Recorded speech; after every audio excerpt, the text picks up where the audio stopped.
thought that once I became a teenager or young adult, I'll face problems that I can easily overcome. Well, now that I am one, I realize that I was wrong, thinking that I will not face problems that will test me in my everyday life. The problem of the youth that involve values, patriotism, mental health, fitness, and water conservation. Problems that are not being given attention and solution by this current generation. Most of us in this generation do know about these problems. We simply just ignore it. And our ignorance eventually led the youth to the wrong path. And when we will realize it, when it's already too late to apply a solution. The solution we need to apply on these problems are observing our values, learning how to conserve water, embracing patriotism as Filipinos, learning the health benefits of different type of exercise, overcoming mental health issues. Today, I will share the effects and the solution of these problems, on how to overcome these problems, and on how elders can take part on helping our youth, solution that are statistically proven by experts, solution that will remove these common problems on the Filipino young. Our first problem is values.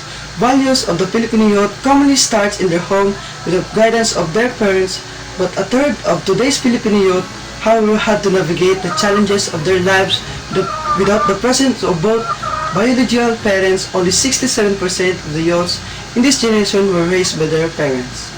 80% live with their mothers only, 4% live with their fathers, and 7% were raised by other people.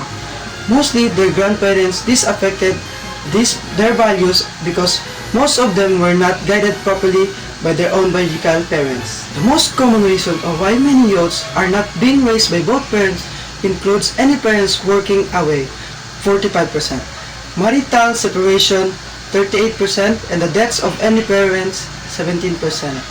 One of the solutions that can change this problem that affects third of today's Filipino youth is that the biological parents who are legally obliged and responsible for their young individuals should not their best to always be there for their children, raise them and guide them to the right path with their values. Our second problem is water conservation.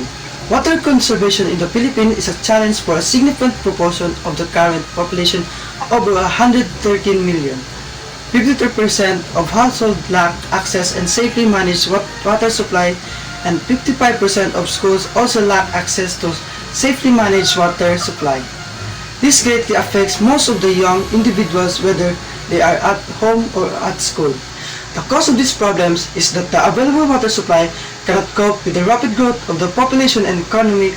Groundwater in some areas are still contaminated because of improper management and disposal of human excretes and black water. One of the solutions that the young individuals of this generation is to lessen the amount of water being used every day. We can start by simply turning off the faucet while taking a toothbrush, taking off the shower when it is not needed, checking all the water pipe in the house if there's a leakage that needs to be repaired. These are the solutions we can do until our government finds the major solution for our water management with a rapid growth of the population and the economy. Our third problem is Filipino patriotism. The Filipino youths are slowly being less connected to their culture. As society evolve and become more interconnected, cultural dynamic can shift.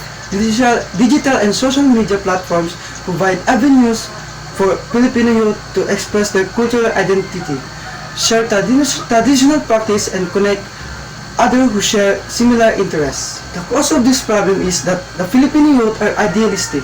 They acknowledge and respect the enormous influence of their cultures, but the problem is on how they stay grounded and grateful for their culture they have.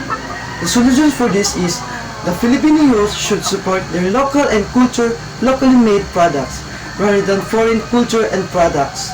Yes, our own culture may fall on some occasions compared to foreign cultures, and the Filipino youth are constantly looking for something new, but that doesn't negate the fact that we should embrace and support our own culture. Our fourth problem is physical fitness. The Philippines, with more than 113 million people, involves young individuals on 30% of its population. According to the Philippine Food and Research Institution, in short FNRI, reported that 84.6% of young individuals aged 10 to 17 are not meeting the recommended amount of nutrition that affects their physical fitness. The causes of these problems are the Filipino young individuals does not meet the recommended nutrition amount of the FNRI, and that most of them do not participate in any physical activities, such as exercising. These are the reasons greatly affects the physical fitness of the Filipino youths. One of the solutions for these problems is that the Filipino youth should engage more on physical activities and consume more nutrition and healthy meals that can help their body to develop a fit physique and will help on preventing disease that may cause another cycle of problems. Our fifth problem is mental health. Among the Filipino children aged 5 to 15, 10 to 15% are affected by mental health problems.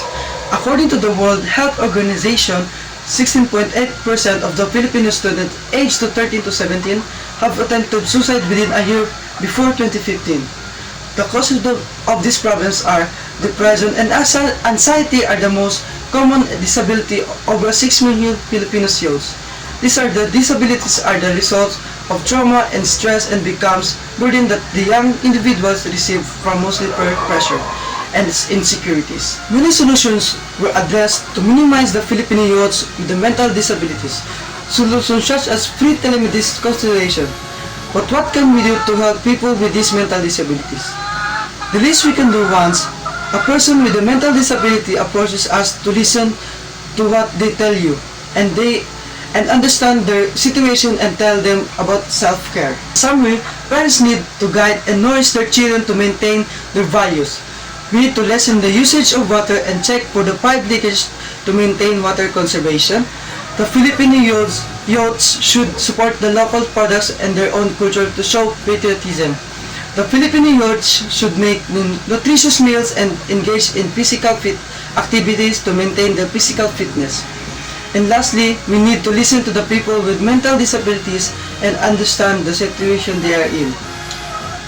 A wise man once said, "Youth is a time and tremendous energy. You should look and focus the possibilities, not the problems." Thank you.